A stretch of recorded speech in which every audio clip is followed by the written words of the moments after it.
What is up, Next Gen Millionaires? Plutus here. So for today, I'm going to review a podcast by Andy Frisella, one of my favorite entrepreneurs, one of the best podcasts out there. It's on Spotify, it's on iTunes, it's on YouTube, all over the place. So the podcast is the MFCEO podcast. Basically, he just talks about work ethic, business ethic. It's a self-improvement and business podcast. It's great. And it's just helped my life so many ways. And the one podcast that he had really clicked with me. And it's just so crucial. It's about accountability, which most people don't have. Most people have bad things happen in their lives, and they find reasons why it happened that it wasn't their fault. And that's probably most people you know, and most people that, just have bad things happen. My phone was stolen. It sucks. There's nothing I could have done about it. I got beaten up. There's nothing I could have done about it. Guess what? You chose to be there. There's always something, some actions you took that led to that bad thing that happened to you, unless you're like 3 years old. But I'm talking about when you're old enough to have concepts, maybe 15, 16, at that point, most of the bad things that happen to you are a result of being in the wrong place or doing the wrong thing or some action which you need to be accountable for. So, with no further ado, I'm going to dive right into this podcast. It's about accountability, dude. Yeah, it's about personal accountability. Yeah. It's about taking fucking responsibility for the decisions that you make. Dude, you know what I'm saying? Yeah. Like if you fucking pour a cup of water on the fucking fire, guess what happens? Fire fucking goes out. Right. There's not one time in the history of Earth where you fucking had a little campfire and you put enough water on it that the motherfucker didn't go out. That's the same. This is cause and effect. Your life is cause and effect. So he hits the nail right on the head, right there, cause and effect. That's what people don't realize. They just look at how shitty the situation is, how poor, sad their lives are, and they say, oh, this keeps happening to me. I don't know why. Poor me. And they don't take a step back to say, cause and effect. What cause? What effect? I decided to stay out late and party, and I knew I would have to take the less safe train home because of that choice, and I did it anyway, and I got mugged. Well, you didn't get mugged because you're a helpless victim. You got mugged because there was a cause and there was an effect. And there's certain situations that do suck, and you have to say, wow, that sucks. But to just always say, no, it's not my fault, wrong. Cause and effect, and any bad thing that happens to you, you need to figure out the cause and effect.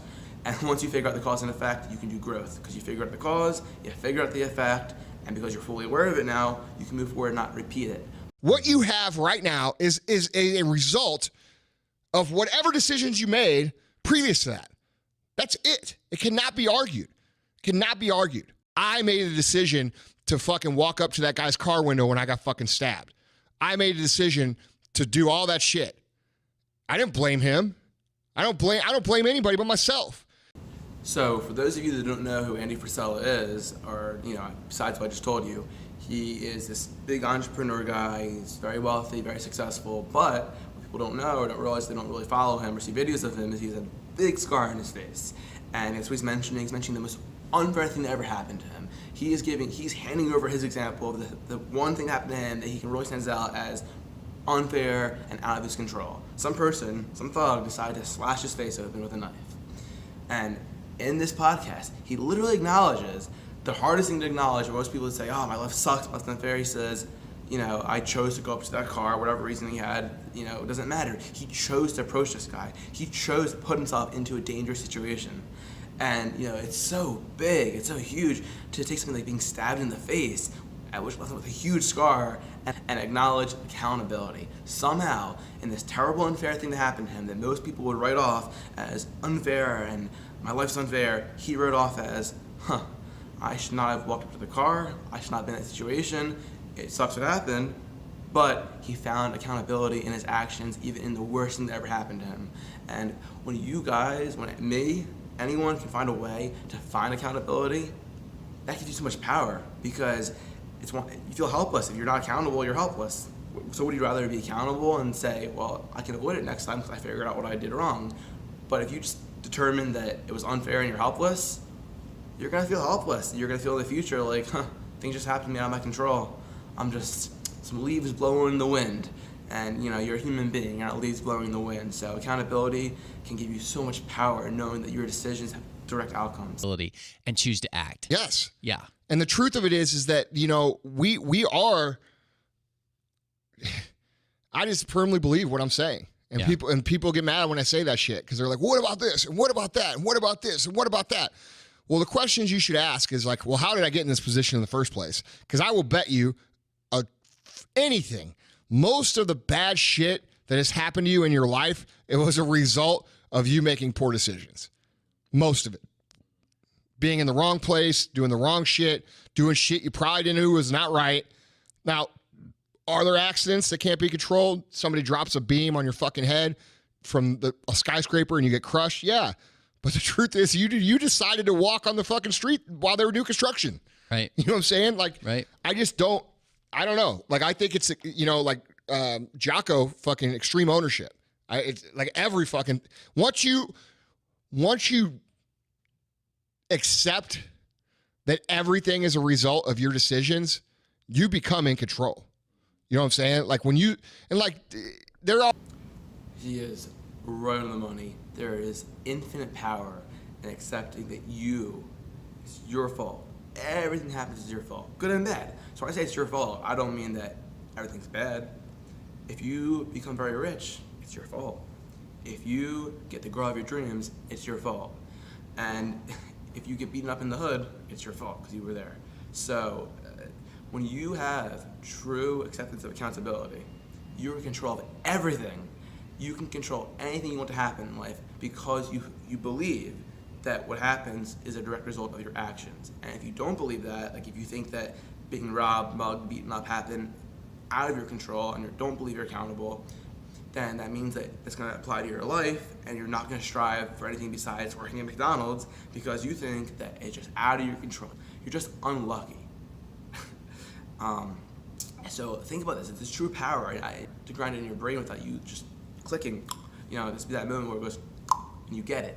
But if you really think you're accountable for everything good and everything bad that happens to you, you will strive for your goals because you believe that they're going to happen depending on what you do.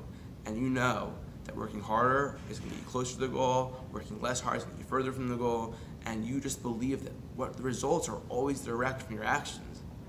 And that's the power to actually accomplish things because you believe it's going to work out that way. And if you believe it's not, then you're not going to try or it's not going to happen. Are there exceptions? Sure. All right? There's fucking exceptions. There's things that are going to happen to you. But what can you do to make those things work for you? Right? It's like a game, dude. It's like a game. This happened to me. How can I use it? Right? Dude, my favorite example is when, people blame their spouse for cheating on them. It's like, let's fucking audit what kind of partner you had. First of all, you picked her or him. Second of all, what'd you do to fucking create that situation where that was even a fucking issue? There's always two sides. Yes. And I'm not condoning cheating. What did you do? Oh, that's a great one. I've been in a few relationships. So there's two questions to ask when you're the one that gets the bad end of the straw. It's, A, why am I not enough? And, don't let the crazy, you're great the way you are media tell you that you should just be loved and be great because you're you. No. If, either you're with someone who's just a shitty person, you need to acknowledge you made a mistake in who you chose to be with, or you need to say, well, what am I lacking that the person that I thought was with me, loved me, wants to be with me, is striving for someone else. And again, it's accountability. In the roughest, hardest of times, you gotta take a step back and see what it is that you're doing wrong, what it is you're lacking, what it is you can do differently to be the person they want to be around, or what you did wrong to push them away. And even if you at the end realize that this person cheated on you, so you should get them the hell out of your life, at least if you find accountability, you cannot make that mistake again. You can realize maybe you're too clingy, maybe you're not successful, maybe you're just sitting on the couch all day and aren't getting fat, and to just say, I'm great the way I am, even though I don't do anything. No, you idiot. Do something.